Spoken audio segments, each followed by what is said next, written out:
નમસ્કાર, અમારા ખાસ કાર્યક્રમ ડે સ્પેશિયલમાં હું રેશમા આપનું સ્વાગત કરું છું. તો આરએસએસની 3 દિવસીય બેઠક અમદાવાદમાં યોજાવા જઈ રહી છે. 11 થી 13 માર્ચ દરમિયાન અમદાવાદ ખાતે યોજાશે. રાષ્ટ્રીય સ્વયંસેવક સંઘની અખિલ ભારતીય પ્રતિનિધિ સભાની આ બેઠક છે. ગયા વર્ષે જે છે કોરોનાના કારણે બહુ બધા લોકોને બોલાવવામાં નહોતા આવ્યા. આ વખતે પણ જે પ્રમાણે જે કાર્યક્રમ ગોઠવવામાં આવ્યો છે તેમાં પણ તમામ પ્રકારની તૈયારીઓ કરવામાં આવી છે. 11 થી 13 માર્ચ દરમિયાન આ અમદાવાદ ખાતે યોજાવા જઈ રહી છે. બેઠકમાં અલગ અલગ મુદ્દાઓની ચર્ચા થશે અને ગત વર્ષનું જે કાર્ય હશે તેના વિશે પણ ચર્ચા થશે. આગામી સમયમાં કેવા પ્રકારે કાર્ય કરવાનું રહેશે તેના વિશે પણ તમામ ચર્ચા કરવામાં આવશે. તે સાથે સાથે કે કયા કયા મહત્વના મુદ્દાઓ અહીંયા રહેશે અને આ સભાનું મહત્વ શું છે તેના વિશે જ આજે આપણે ચર્ચા કરવાના છે. આ ચર્ચાઓ મારી સાથે સંઘ ચાલક પશ્ચિમ અમદાવાદ આરએસએસમાંથી હરેશ ઠક્કર અમારી સાથે જોડાયા છે. આપનું ખૂબ ખૂબ સ્વાગત કરું છું ગુજરાત ન્યૂઝમાં. નમસ્તે. જી જરૂરથી. તો આરએસએસની 3 દિવસીય બેઠક હરેશભાઈ યોજાવા જઈ રહી છે. આ ભારતીય પ્રતિનિધિ સભા શું છે, એનું સંઘને શું મહત્વ છે અને કેટલા સમયથી આ ચાલે છે? જી, આ સંઘની અખિલ ભારતીય પ્રતિનિધિ સભા છે. સંઘના કાર્યનું મૂલ્યાંકન, લેખાજોખા જેમ આપણે વ્યવસાયમાં પણ કરતા હોઈએ છીએ એમ વર્ષમાં લગભગ માર્ચ મહિનામાં એક મિડ માર્ચ જેને કહી શકાય એમાં સંઘના બધા જ કાર્યનું મૂલ્યાંકન થતું હોય છે, કાર્ય વિભાગોનું મૂલ્યાંકન થતું હોય છે અને આગામી વર્ષની જે કંઈ યોજનાઓ હોય છે કાર્યની એનું લેખાજોખા આ બેઠકની અંદર કરવામાં આવતું હોય છે. તદુપરાંત મેં કહ્યું કે સંઘની જે કંઈ કાર્યરચના છે, કાર્ય પદ્ધતિ છે, સંઘના જે કંઈ નીતિ વિષયક નિર્ણયો જે છે આ નિર્ણય પ્રક્રિયા પણ આ સંઘની આ બેઠકમાં થતું હોય છે. એટલે એક રીતે જોવા જઈએ તો એક બહુ જ મોટી બેઠક, વિસ્તૃત બેઠક, અને જેને સંઘની સાધારણ સભા કહી શકાય. કોર્પોરેટ વર્લ્ડની અંદર જેમ હોય છે કંપનીની સાધારણ સભા, એમાં સંઘની સાધારણ સભા છે. અને સંઘના બધા જ નીતિ વિષયક બાબતોની ચર્ચા, ચિંતન અને છેલ્લે સંઘ જીવન ઉપરાંત સામાજિક જીવનના જે કંઈ વિષયો છે આ વિષયોના અનુસંધાનમાં પણ એની ચર્ચા, ચિંતન આ દરમિયાન રહેતું હોય છે. એટલે આ એક મોટી વિસ્તૃત બેઠક છે, સંઘનું દર વર્ષે યોજાનારી બેઠક છે. જી હરેશભાઈ, શું કાર્યવાહી કરવામાં આવતી હોય છે? હા, એક તો મેં કહ્યું કે સંઘના લેખાજોખા એટલે ગત વર્ષનું મૂલ્યાંકન હોય તો એના સંદર્ભમાં પણ ચર્ચા, ચિંતન થાય અને આગામી વર્ષની જે કંઈ યોજના છે, ખાસ કરીને જો આ વર્ષનું એટલા માટે મહત્વનું વર્ષ છે કે હમણાં અખિલ ભારતીય સ્તરે સંપૂર્ણ ભારત વર્ષમાં સંઘ તરફથી એક ત્રિવાર્ષિક યોજના મૂકવામાં આવી છે. ત્રિવાર્ષિક યોજના એટલા માટે કે સંઘનું 2 વર્ષ પછી 2025માં જન્મ શતાબ્દી વર્ષ આવી રહ્યું છે. આપણને ખબર છે 1925માં સંઘની સ્થાપના થઈ અને 2025માં એનું શતાબ્દી વર્ષ સંઘ એનું ઉજવશે. સંઘમાં જન્મ શતાબ્દી વર્ષ ઉજવવાનું બહુ કંઈ મોટી ગૌરવની વાત હોતી નથી, કારણ કે સંઘ તો હંમેશા એવું કહે છે કે જેટલું બને એટલું ઝડપથી જે કંઈ વિષયો પાર પડે, કારણ કે આ સંઘ એ કોઈ સંસ્થા નથી કે એને લાંબો સમય સંઘ ચાલ્યો આ ભારત વર્ષમાં, એનું કોઈ ગૌરવ છે એવી સંઘની કોઈ વાત હોતી નથી. પરંતુ જન્મ શતાબ્દી વર્ષ છે તો સંઘના પોતાના કેટલાક લક્ષ્યાંક છે, કેટલીક નીતિ નિર્ધારણ છે, એના સંદર્ભમાં સંઘ યોજના મૂકી છે અને સંપૂર્ણ ભારત વર્ષમાં દરેક રાજ્યમાં પોતાની યથાશક્તિ જે તે વિષયના પરિસ્થિતિ સાપેક્ષ બનીને એ યોજનાના સંદર્ભમાં પણ એના લેખાજોખા, એનું મૂલ્યાંકન, યોજના શું બની છે, ત્રિવાર્ષિક યોજના, એ આ બેઠકની અંદર ચર્ચવામાં આવનાર છે. એટલે જેને કહી શકાય કે એક તો આગામી જન્મ શતાબ્દી વર્ષ છે અને આપણે સૌ જાણીએ છીએ કે આ ચાલુ વર્ષ જે છે એ સ્વાધીનતાના 75 વર્ષ, એ પણ એક વિશેષ રીતે ભારત વર્ષ માટે આ મહત્વનું વર્ષ બની રહે છે. તો એ નિમિત્તે પણ સમાજ જીવનમાં કેવા પ્રકારના કાર્યક્રમ, સમાજનો ઉત્સાહ કેવી રીતે, દેશભક્તિનું નિર્માણ કેવી રીતે થઈ શકે, એવા બધા અનેક કાર્યક્રમોની ચર્ચા આ બેઠકમાં થશે. ખાસ કરીને અહીંયા કેટલા લોકો ઉપસ્થિત રહેશે અને કોણ કોણ અપેક્ષિત છે અહીંયા હરીશભાઈ? હા, એક તો સંઘની પ્રતિનિધિ સભા છે એટલે સંઘ અને વિવિધ ક્ષેત્રના સંગઠનના લોકો, આમ સાધારણ રીતે અત્યારે સંઘ ઉપરાંત એની જે વૈચારિક સંગઠનો છે, એટલે જેને ભગીની સંસ્થાઓ કહી શકાય, ભગીની સંગઠનો કહી શકાય, જેનું વૈચારિક અધિષ્ઠાન સમાન છે, એટલે આઈડિયોલોજીકલ થીમ જેની સરખી છે, એવા 36 સંગઠનો આ બેઠકની અંદર ઉપસ્થિત રહેતા હોય છે. સાધારણ રીતે આ બેઠકમાં અપેક્ષિત સંખ્યા 1650ની હતી. 2 વર્ષનો જે કોરોના કાલખંડ ગયો છે એને કારણે આપણે જોઈએ તો ગત વર્ષે તો કેવળ 400 લોકોની સંખ્યામાં ફિઝિકલ પ્રેઝન્સની અંદર આ બેઠક કરવામાં આવી ને બાકીના લોકોએ એને ઓનલાઈન એમાં સહભાગિતા બધા પ્રતિનિધિઓની હતી. પરંતુ આ વર્ષે પણ થોડું રિસ્ટ્રિક્શન હજી પણ છે. એકદમ સંપૂર્ણ આપણે આ કાલખંડમાંથી આપણે એકદમ બહાર આવી જઈએ છીએ એવું નથી. તો 1248, મને આજે જે આંકડો જાણવા મળ્યો એ પ્રમાણે 1248 એ સંઘના પ્રતિનિધિઓ આ બેઠકની અંદર ઉપસ્થિત રહેનાર હોય છે. સાધારણ રીતે સંઘની બેઠક હોય છે એટલે ત્યાં અપેક્ષિત ત્યાં ઉપસ્થિત આ એની નીતિ હોય છે સંઘના સ્વયંસેવકોની. તો લગભગ 92% 95% જેવી ઉપસ્થિતિ આ બેઠકની અંદર રહેશે એવું અત્યારે જણાય છે. જી હરીશભાઈ, પ્રસ્તાવ પારિત કરવામાં આવતા હોય છે તો આ પ્રસ્તાવ જે પારિત કરવામાં આવે છે તે શું છે અને આ માટે આપણે વિષયોની ખાસ પસંદગી કેવી રીતે થતી હોય છે? હા, બહુ સારો પ્રશ્ન છે.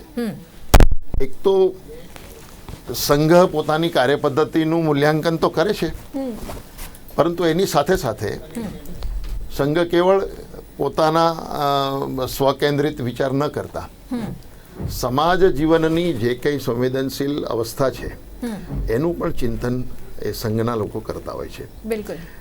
તદુપરાંત સમાજમાં જે કંઈ વિષયો બન્યા હોય છે, સમાજના સંવેદનશીલ વિષયો શું છે, સમાજને આહ્વાનાત્મક વિષયો શું શું હોઈ શકે છે, એના ઉપર પણ ચિંતન કરીને સંઘ એના પ્રસ્તાવના સ્વરૂપે સમાજને આહ્વાન કરવાની એક પરંપરા અનેક વર્ષોથી છે. એટલે આ લગભગ છેલ્લા 70 વર્ષથી તો આ પ્રતિનિધિ સભા આ પ્રકારે યોજાય છે.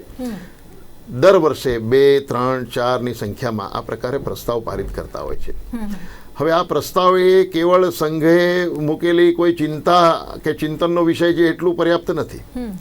તો સમાજ એની સહભાગિતા કેવી રીતે જોડી શકાય, સરકાર પણ આ પ્રકારે ખભે ખભા મિલાવીને સમાજને કેવી રીતે એ સપોર્ટિવ બની શકે છે, તો એવું સમગ્રતાનું ચિંતન એના પ્રસ્તાવની અંદર હોય છે. એટલે કેવળ ચિંતન છે કે ચિંતા વ્યક્ત કરી છે એટલું નહીં સીમિત રહેતા, સમાજ પણ એની ચિંતા કરે કે આ અવસ્થામાંથી કેવી રીતે બહાર આવી શકીએ. તમને ઉદાહરણ સ્વરૂપે કહું તો સમાજમાં અનેક ઘટનાઓ છે ને આપણા સમાજની જે સ્થિતિ છે, જાતિ ભેદની સ્થિતિ છે, તો જાતિગત વૈમનસ્ય એ ભારતનું સૌથી મોટું દૂષણ છે. હા, તો એ સામાજિક સમરસતાના સંદર્ભમાં, એવી જ રીતે સ્વદેશીના સંદર્ભમાં એ હવે આ કંઈક કેવળ સરકાર ઉપર ઢોળી દેવાથી આ કંઈ વિષયો પૂરા નથી થવાના. તો સમાજે ઇનિશિયેટિવ એને લેવું પડે. ખાસ કરીને આ વર્ષના જે કે વિષયો મને લાગે છે ત્યાં સુધી, દાખલા તરીકે આજની ભારતની સ્થિતિ છે તો આર્થિક સ્વાવલંબનનો વિષય એ ભારતનો સૌથી મોટું મહત્વનો ચિંતાતુર વિષય છે.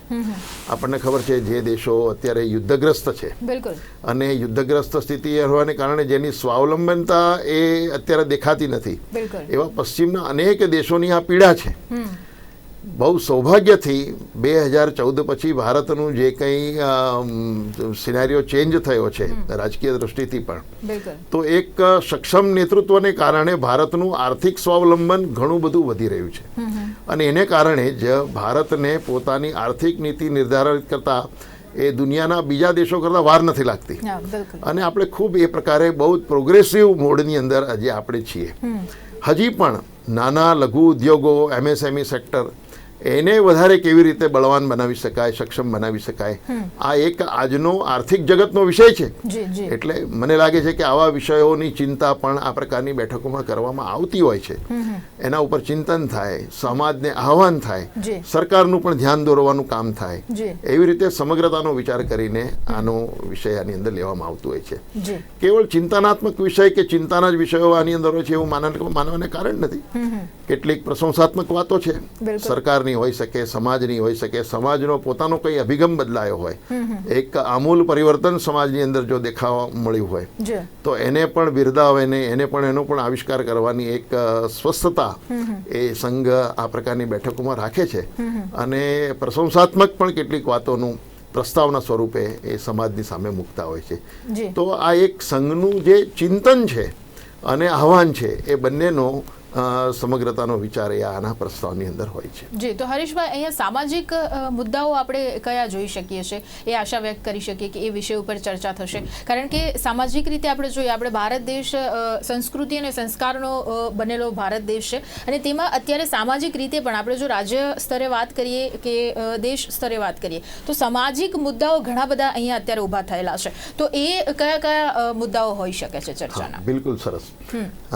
હું એટલા માટે કહું છું કે સંઘની જે મેં હમણાં કહ્યું કે સંઘની જે ત્રિવાર્ષિક યોજના બની છે, આ ત્રિવાર્ષિક યોજનામાં જે મહત્વના વિષયો છે, સંઘની પોતાના કાર્ય વિસ્તાર અને કાર્ય દ્રઢીકરણના મુદ્દા તો છે જ, પરંતુ એ ઉપરાંત પણ અન્ય જે વિષયો છે જેને સમાજની વચ્ચે રહીને કરવાના વિષયો છે, જેમાં સમાજની સહભાગિતા છે, એવા જે વિષયો છે.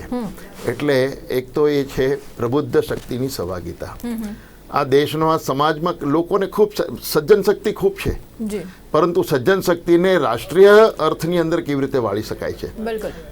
પ્રબુદ્ધ લોકોની પ્રબુદ્ધતા આ દેશને શું ઉપયોગિતા બની રહે છે, એનો એક વિચાર. એટલે પ્રબુદ્ધ શક્તિનું જાગરણ અને રાષ્ટ્રીય કામોમાં સહભાગિતા, આ સંઘ આવનારા 3 વર્ષોની અંદર કરવાનો વિષય છે, જે આ બેઠકની અંદર પણ નક્કી કરેલું છે. બીજી વસ્તુ એની સાથે છે કે સમાજ જીવનના જાગરણના જે વિષયો કહીએ છીએ, એક છે કુટુંબ પ્રબોધન. એટલે આપણું જે ફેમિલી છે, આ ફેમિલીની અંદર પણ કંઈ ને કંઈ સંસ્કારની પ્રક્રિયા, આપણા જે મૂળ તત્વો છે, આપણા જે કંઈ જીવન મૂલ્યો છે, જીવન મૂલ્યક જે કંઈ વાતો છે, એ સમાજની અંદર અને કુટુંબની અંદર કેવી રીતે આપણે નિર્માણ થાય. આજે આપણને ખબર છે કે પાશ્ચાત્ય જગતનું જે કંઈ પ્રભાવ આજની બાળકની નાનકડી અવસ્થાથી જ અને પરિવારોમાં પણ એની એક પરંપરા બની ગઈ છે, જેને કારણે ભારતીય સમાજની વચ્ચે રહીને પણ ભારતીયતા ઘટતી જાય છે એવું આપણને જ્યારે જોવા મળે, ત્યારે બોલચાલમાં, વ્યવહારમાં, એના વર્તનની અંદર પણ આવી જીવન મૂલ્યોનું એક ચરિતાર્થ, એનું દર્શન એ સમાજની અંદર જોવા મળે. તો કુટુંબ પ્રબોધનની વાતો, કુટુંબની અંદર મંગલ સંવાદનો વિષય થાય, સ્વદેશીનો વિષય થાય, ખાસ કરીને પર્યાવરણનું આજે જે સૌથી વધારે સમગ્ર વિશ્વ પીડાય છે, તો શરૂઆત કોણ કરશે? ભાષણ તો બધું કરી શકાય છે પર્યાવરણ ઉપર, પરંતુ એની શરૂઆત તો એ વ્યક્તિ અને પોતાના પરિવારથી થશે. એટલે વ્યક્તિ પોતે પોતાના પરિવારથી નક્કી કરે કે ભાઈ મારા ઘરમાં ઉર્જા બચાવવી છે, મારા ઘરમાં પાણી બચાવવું છે, મારા ઘરમાં અનાવશ્યક ખર્ચાઓ મારે ઓછા કરવા છે. તો આ જે ચિંતા છે એ પરિવારથી થાય છે, અને વ્યક્તિ અને સમાજ એ બંને સેપરેટ તો નથી. તો એ પ્રકારે સમાજની અંદર વ્યક્તિ પોતાના આચરણથી કેવી રીતે આ વિષયો મૂકશે, તો સામાજિક સમરસતા, પર્યાવરણ અને કુટુંબ પ્રબોધન, આ જે જાગરણના વિષયો છે, સંઘ જેને જાગરણના વિષય તરીકે માને છે, સામાજિક આહવાનના વિષયો માને છે, એની ખાસ ચિંતા એ આ વિષયોની અંદર પણ આવશે. આ બેઠકની અંદર પણ આ બધા જ આગામી ત્રિવાર્ષિક યોજનાના ભાગરૂપે કરવાના વિષયો છે, એટલે આવશે એવું આ 100% માનું છું. જી હરીશભાઈ, તો જે પ્રમાણે 11 થી 13 માર્ચનો આ કાર્યક્રમ છે, એ જ દિવસોમાં વડાપ્રધાન નરેન્દ્ર મોદી પણ ગુજરાતમાં છે, તો શું તે પણ હાજરી આપી શકે એવી શક્યતાઓ લાગી રહી છે? હા, એટલે મને તો ખબર નથી આવવાના છે કે નહીં, કોઈ સૂચના તો નથી, પરંતુ યોગાનો યોગ પ્રધાનમંત્રીજી પણ એ દિવસોમાં અમદાવાદમાં છે, અને બેઠક પણ 11, 12, 13. આમ તો બેઠક તો એમની સંઘની જે કોર ટીમ અને પછી પ્રાંત ક્ષેત્રની આ તો શરૂઆત થઈ ગઈ છે, પરંતુ જે મેં કહ્યું કે આ 11, 12, 13 એની જે મૂળ તારીખો છે, તો પ્રધાનમંત્રીજી અહીંયા છે, એમની અનુકૂળતા શું છે, એમની કેવા પ્રકારની સૂચના છે, મને બહુ આ વિષયની અંદર આઈડિયા નથી, પણ આવવાનું હોય છે તો જાણકારી તો મળશે જ. જી બિલકુલ. ત્યારે હરીશભાઈ, આગળ જો વાત કરીએ કે આટલો મોટો કાર્યક્રમ જ્યારે થાય છે ત્યારે કેવી પ્રકારની ખાસ વ્યવસ્થાઓ થતી હોય છે, અને ખાસ ખર્ચ જે થતો હોય છે તેના માટે પણ ઘણા બધા એવા સવાલો થતા હોય છે કે કેવી રીતના આખું આયોજન કરવામાં આવશે, અને તેમાં પણ સંઘની જ્યારે વાત આવશે ત્યારે જરૂરથી લોકોની અપેક્ષા, આશાઓ એક ઊંચા લેવલે હોય છે કે એક અલગ જ પ્રકારનો એ માહોલ જોવા મળશે. તો જ્યારે મોટી વ્યવસ્થા ખર્ચ માટે કેવી રીતે અહીંયા વ્યવસ્થા હોય છે, ડોનેશન, સહયોગ કેવા પ્રકારે મળતો હોય છે? હા, સંઘ એક સ્વાવલંબી સંગઠન છે, અને આપણે જાણીએ છીએ કે સંઘમાં એ ક્યારેય કોઈ ડોનેશનની પ્રથા નથી. સંઘ ચાલે છે, સંઘના સ્વયંસેવકો નથી. સંઘ ચાલે છે સંઘના સ્વયંસેવકોના પરિવારોથી. એટલે સંઘની પરંપરામાં ગુરુ પૂર્ણિમાના દિવસે સ્વયંસેવકો ગુરુ દક્ષિણા સ્વરૂપે પોતાનું સમર્પણ મૂકતા હોય છે.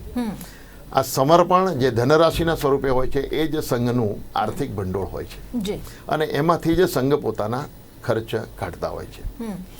હવે આજે સંઘનું જે કંઈ કામ સમાજમાં વધ્યું છે, પ્રભાવી બન્યું છે, એની પ્રચંડ સ્વીકૃતિ સમાજમાં જ્યારે દેખાય છે ત્યારે આ પ્રકારની જ્યારે મોટી બેઠકોની વાત આવે છે, અમારા સંઘના આયોજકો કોઈ સ્થાન જોવા જાય, કોઈ સ્કૂલ જોવા જાય, કોઈ જગ્યા જોવા જાય, તો ત્યાંના માલિકો એ સંઘના હિતેચ્છુ હોય છે, સંઘ કાર્યથી પ્રભાવિત હોય છે. તો આ લોકો જ સામેથી કહેતા હોય છે કે તમે અમારે ત્યાં બેઠક કરો, આ બધા ખર્ચો અમે કરતા હોઈશું. તો તમે જુઓ હમણાં પિરાણા ખાતે આ બેઠક થઈ રહી છે, પરંતુ એનું જગ્યાનું ભાડું, એના આયોજનનું ભાડું આ કોઈ લેતું નથી. ઠીક છે, સામાન્ય જે કંઈ ખર્ચો છે એ સંઘ કરતો હોય છે, પરંતુ જગ્યાનું ભાડું કે નિવાસ વ્યવસ્થાનું ભાડું કે આનો ખર્ચો આ સંસ્થાઓ પણ જે આપણને જગ્યા આપે છે લેતા નથી. એટલે સંઘનું એક હિતેશી જે લોકો છે એ લોકો જ આ પ્રકારના ખર્ચા ઉપાડી લેતા હોય છે. વાત રહી આવનારા પ્રતિનિધિઓની, તો મેં કહ્યું કે સ્વાવલંબી સંગઠન છે અને સંઘમાં એ સ્વૈચ્છિક છે, વોલેન્ટિયર ઓર્ગેનાઇઝેશન છે. એટલે કાર્યકર્તા આ બેઠકમાં આવશે, પોતાના સ્વખર્ચે જ આવશે, સ્વખર્ચે જ જશે. આવવા જવાનો કોઈ ખર્ચ સંઘમાંથી મળતો નથી હોતો, ચાહે વિમાનમાં આવે છે, ચાહે ટ્રેનમાં આવે છે, કંઈ પણ રીતે આવે છે. સંઘની આ પરંપરામાં ખર્ચ આપવાની પદ્ધતિ નથી. એટલે કાર્યકર્તા પોતાના જ ખર્ચે આવે છે અને પોતાના ખર્ચે જ રહે છે ને જાય છે. એટલે આર્થિક ખર્ચાનો જે કંઈ વિષય છે, હવે 3 દિવસનું આટલું મોટું જ્યારે સંમેલન થઈ રહ્યું છે, એટલે બેઠક થઈ રહી છે, તો ઘણા બધા વિષયો આવે છે. મને હમણાં જાણકારી છે એટલા માટે કહી રહ્યો છું કે આ આખા 3 દિવસમાં કોઈએ કહ્યું કે બધું જ મારું ભોજનનો ખર્ચો હું આપી દઈશ. તો એણે જે કંઈ અનાજ પાણી ઘઉં જે કંઈ આપવાના છે એણે પોતે સામે ચાલીને આપ્યા. કોઈએ કીધું કે આ જમવાનો જે કંઈ મસાલાનો ખર્ચો છે તો એ હું મારા તરફથી આપું છું. કોઈએ કહ્યું કે હું એક દિવસ આઈસ્ક્રીમ મારા તરફથી આપીશ. હવે આમાં કંઈ સંઘ કોઈની પાસે હાથ લાંબો નથી કરતો, પરંતુ સંઘના માટે જે કંઈ ભાવ છે એ ભાવનું જાગરણ કરે છે ને સ્વૈચ્છિક રીતે આનંદથી. સંઘ ક્યારેય હાથ નથી લાંબો કરતો, સંઘ ક્યારેય ટહેલ નથી નાખતો, સંઘ કોઈને આહ્વાન નથી કરતો કે પૈસા આપો. એટલે ડોનેશન કે મારું ચેરિટી આ સંઘની અંદર બનતા વિષયો જ નથી. જી જી બિલકુલ. હરીશભાઈ, અહીંયા સંઘની ભગીની સંસ્થાઓ અને સંગઠનને શું કરવાનું હોય છે? હા, એટલે મેં કહ્યું ને કે સંઘ વત્તા 36 જેટલા સંગઠનો છે આ બેઠકમાં અપેક્ષિત પણ છે. હવે જેમ સંઘનું પોતાનું મૂલ્યાંકન છે, તો આ દરેક સંગઠનો એ સંઘની આ બેઠકમાં પોતાના વાર્ષિક આયોજનો, વાર્ષિક કાર્યક્રમો, કાર્યક્રમની ઉપલબ્ધિ શું છે, કાર્યકર્તાના સંદર્ભમાં, કાર્યના સંદર્ભમાં, કાર્ય વિસ્તાર, કાર્ય દ્રઢીકરણના સંદર્ભમાં એ પોતાનું મૂલ્યાંકન પણ એ ત્યાં આવીને પોતાનું કરતા હોય છે. દાખલા તરીકે વિશ્વ હિન્દુ પરિષદ છે, વિદ્યાર્થી પરિષદ છે, અખિલ ભારતીય શિક્ષણ મંડળ છે. તો આ બધા સંગઠનોના જે પ્રમુખ અખિલ ભારતીય અધિકારીઓ છે એ આવીને એમના આખા વર્ષના કાર્યક્રમોની ઉપલબ્ધિ શું થઈ આ બધી જાણકારી આપતા હોય છે. એટલે એમના કાર્યનું મૂલ્યાંકન પણ એ સંઘના સરસંઘ ચાલક અને સરકાર્યવાહીની સામે જ એ મૂકતા હોય છે. જેને કારણે જે કંઈ વૈચારિક સંગઠનો છે સંઘની, એ બધા લોકોને સામૂહિક રીતે ધ્યાનમાં આવે છે કે આપણે સંઘ આ કામ કરે છે, પરંતુ સંઘની જે કંઈ આઈડિયોલોજીકલ એલાઇન્ડ જે કંઈ સંસ્થાઓ છે, સંગઠનો છે, એમની પણ આ કાર્યસ્થિતિ છે આજે, એનો પણ એક ચિતાર નજરે પડે છે આપણને એ દિવસોમાં. જી જી બિલકુલ. હરીશભાઈ, બીજી એક મહત્વની વાત કે ખાસ કરીને જ્યારે જે કાર્યક્રમો અને જેની ચર્ચાઓ કરવામાં આવતી હોય છે, ખાસ અહીંયા સામાજિક મુદ્દાઓને જો આપણે અહીંયા જોઈએ તો તેના માટે એ નક્કી કરીને એના ઉપર વિચાર વિસ્તાર કરીને કેવી રીતે કામગીરી કરવામાં આવતી હોય છે સંઘ તરફથી? જે પ્રસ્તાવ પારિત કરવામાં આવે છે એ તો મેં કહ્યું કે દાખલા તરીકે પ્રસ્તાવ આ એક એનો યોજનાનો ભાગ હોય છે, એ એનું ચિંતનનું પાસું છે. એટલા માટે પ્રસ્તાવ પારિત કરવા માટે ભેગા થતા હોય છે એવું નથી હોતું. બીજી વસ્તુ છે કે સંઘ આ જે કંઈ સંઘના કાર્યની સદ્ય સ્થિતિ એટલે આજની જે કંઈ વર્તમાન સ્થિતિ હોય છે અને એ સંઘના પણ સંલગ્ન જે કંઈ સંગઠનોની સ્થિતિ હોય છે એને આહ્વાનના સ્વરૂપે કાર્યક્રમના સ્વરૂપે જે યોજના બને છે, આ યોજના એ ત્યાં નક્કી કરવામાં આવે છે. જી, મેં કહ્યું ને કે આ નીતિ વિષયક નિર્ણયો કરવા વાળું આ એક ફોરમ છે. એટલે સંઘનો ગણવેશ પણ નક્કી થયો છે તો એ આ બેઠકમાં નક્કી થાય છે. સંઘની કોઈ એક 5, 10, 50 લોકોને ભેગા થઈને થતા કોઈ નિર્ણયો નથી. બિલકુલ. તો જે કંઈ આમૂલ પરિવર્તન સંઘનું જે કંઈ કાર્યપદ્ધતિનું આવે છે કે અન્ય કોઈ સંગઠનનું આવે છે એ પણ નક્કી થવાનું એક ક્ષેત્ર જે છે એ સંઘની અખિલ ભારતીય પ્રતિસભા છે. એટલે આ એક વિષય તો એનો નીતિ વિષયક નિર્ધારણનો છે. અને બીજું જે છે એ આહવાનના સ્વરૂપે એ કાર્યકર્તાઓ અહીંથી પોતાના સ્થાન ઉપર જઈને જે કંઈ નક્કી થયું ત્યાં બેઠકનું જે છે એનો પણ એક નિર્દેશન પોતાના કાર્યક્ષેત્રની અંદર કરતા હોય છે, એની જાણકારી આપતા હોય છે. અને જે દિશા મળી છે સરસંઘ ચાલકજીનું, સરકાર્યવાહીનું જે માર્ગદર્શન આમાં મળતું હોય છે એને સ્વયંસેવકોની સામે મૂકીને એ દિશામાં કામ કરવાનું પ્રેરક બળ માનતું હોય છે સંઘના લોકો. એટલે આ એક ઇન્સ્પિરેશનલ ઇવેન્ટ છે એવું જરૂરથી કહી શકાય. જી, અને બીજી એક મહત્વની વાત અહીંયા એવું કહી શકાય હરીશભાઈ કે જે મુદ્દાઓની ચર્ચાઓ થાય છે, જેના ઉપર ચિંતન થાય છે, ત્યારબાદ સચોટ રીતે તે મુદ્દાઓનું નિરાકરણ લાવવા માટે પણ સતત કોશિશ કરવામાં આવે છે. જે પ્રમાણે આપણે કહ્યું કે અલગ અલગ જગ્યાએથી અહીંયા લોકો આવશે અને ત્યારે ત્યાં જઈને પણ આ વિષયની વાતચીત થશે. એટલે એક સચોટ માર્ગદર્શન મેળવીને આ મુદ્દાઓ ઉપર નિરાકરણ લાવવામાં સંઘનો બહુ જ મોટો ફાળો છે એવું આપણે કહી શકીએ. બિલકુલ. મેં કહ્યું દાખલા તરીકે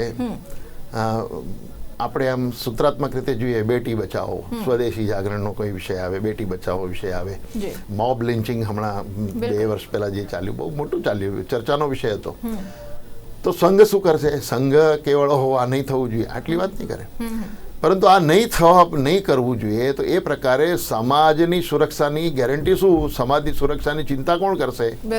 હવે એને પોતાના વ્યવહારાત્મક એનો વિષય કેવી રીતે બનાવવો જોઈએ, આ સંઘનું કામ હોય છે, આ સ્વયંસેવકોનું કામ હોય છે. અહીંયા ચિંતા થાય છે, ચિંતન થાય છે, પરંતુ એનું વ્યવહાર ઉકેલ શું છે તો એ જે માર્ગદર્શન છે એના આધાર ઉપર કામ કરવાનું હોય છે. બિલકુલ. આ સંઘની કાર્યપદ્ધતિનું આ એક ખૂબી હોય છે કે સંઘમાં જે કંઈ નક્કી થાય છે આ નક્કી થયા પછી ત્યાં સીમિત નથી થઈ જતો વિષય, એને નીચે પર્કોલેટ થતો હોય છે. એટલે આ પર્કોલેશન કેવી રીતે કરવું આ સંઘની કાર્યપદ્ધતિ છે. બિલકુલ. હરીશભાઈ, 13 તો આ અનુકૂળતાની તારીખો હોય છે, પણ સાધારણ રીતે માર્ચ મહિનામાં જ સંઘનું આ પ્રતિનિધિ સભા દર વર્ષે થતી હોય છે. એનું કારણ એવું છે કે સંઘનું જે વર્ષ શરૂ થાય છે એ વર્ષ પ્રતિપદા એટલે ગુડી પડવો જેને કહીએ છીએ આપણે, વર્ષ પ્રતિપદાના દિવસથી સંઘના વર્ષની શરૂઆત થાય છે. આમ હિન્દુ નવવર્ષ પણ આપણે ત્યાં તો વર્ષ પ્રતિપદાથી ગણાતું હોય છે. એટલે એ પહેલા કાર્યનું મૂલ્યાંકન, આયોજન, દિશા દર્શન આ બધું એ પહેલા થઈ જાય, પછી નવી જાહેરાતો હોય, જવાબદારીઓમાં બદલ હોય, તો એ પણ ઘણે ખરે અંશે આ બેઠકની અંદર પણ થતું હોય છે. અને પછી નવા વર્ષથી એટલે વર્ષ પ્રતિપદા એટલે ચૈત્ર સુદ એકમથી એ સંઘનું નવું વર્ષ સ્ટાર્ટ થતું હોય છે. એટલે એના વર્ષના અંતે આ પ્રકારનું મૂલ્યાંકન બેઠકના સ્વરૂપે જેને પ્રતિનિધિ સભા કહે છે એ યોજાતું હોય છે. એટલે માર્ચ મહિનો એટલા માટે સંઘમાં નિર્ધારિત થયેલો છે. જી, બિલકુલ બિલકુલ. તો દર્શક મિત્રો, અહીંયા સમય સમાપ્ત થયો છે. મહત્વની વાત કે આરએસએસની 3 દિવસીય બેઠક અમદાવાદમાં યોજાવા જઈ રહી છે અને આગળના કેવા કાર્યક્રમો રહેશે અને ગત વર્ષના પણ કાર્યક્રમોની તમામ પ્રકારની ચર્ચા અહીંયા કરવામાં આવશે. તે સાથે સાથે સામાજિક રીતે જોઈએ, આર્થિક રીતે જોઈએ, જે મહત્વના મુદ્દાઓ છે તેના વિશે ચિંતન મનન કરી અને સાચું માર્ગદર્શન મેળવીને સચોટ રીતે તેનો ઉકેલ પણ કરવામાં આવતો હોય છે. એટલે આ એક મહત્વનું પાસું અહીંયા છે કે જે પણ મુદ્દાઓ છે, જે વર્તમાન પરિસ્થિતિ જે હોય છે તેના ઉપર વિચાર વિમર્શ કરવામાં આવે છે, તેને કેવી રીતે સારી રીતે નિરાકરણ લાવવું તેના ઉપર પણ માર્ગદર્શન આપવામાં આવતું હોય છે. એટલે ખૂબ જ સરસ રીતે આ કામગીરી આ 3 દિવસની જે તારીખો આપી છે તેમાં જે આ બેઠક થવા જઈ રહી છે, ત્યારે મહત્વનું એ પણ રહેશે કે જે મુદ્દાઓની ચર્ચા થાય છે તે મહત્વના મુદ્દાઓ અહીંયા સાબિત થતા હોય છે અને તેવી રીતે જ આગળ કાર્યવાહી કરવામાં આવતી હોય છે. તો આ તમામ પ્રકારની ચર્ચાઓ મારી સાથે હરેશ ઠક્કર જોડાયા હતા. ખૂબ ખૂબ આભાર આપનો. તો દર્શક મિત્રો, ફરીવાર મળીશું એક નવા વિષયો પર ચર્ચા કરવા. ત્યાં સુધી રજા આપશો. નમસ્કાર.